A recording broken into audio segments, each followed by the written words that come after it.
పొద్దుగూకులు మాటని మీ హృదయం దగ్గర పెట్టండి. మీరు అన్నం తింటారు లేదా? తినగానే మీ స్టమక్ ఏం చేస్తుంది? దాన్ని డైజెస్ట్ చేస్తుందా?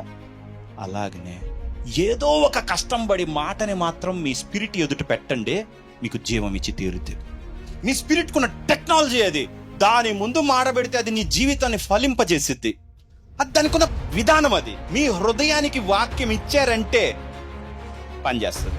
హృదయానికి స్పిరిట్ కు ఉన్న టెండెన్సీ ఏంటంటే నువ్వు ఏది ఇస్తే అది అరిగిచ్చి నీకు రిజల్ట్ ఇస్తుంది.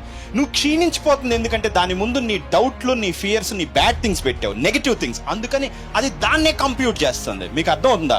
సో దాని వాక్యంకి ప్రార్థన దాని ఎదుట ముందు పెట్టాలి. ఆత్మను దాని ఎదుట ముందు పెట్టావు అనుకుందాం. పిండి వేసుకుని తొట్టి దీవింపబడిద్ది, అది ఆటోమేటిక్గా తనంతట తాను. అది ఫరో అతను నాకు ఉద్యోగం ఇచ్చిన టైప్లో ఆ వాక్యము నాకు ఉద్యోగం ఇచ్చిన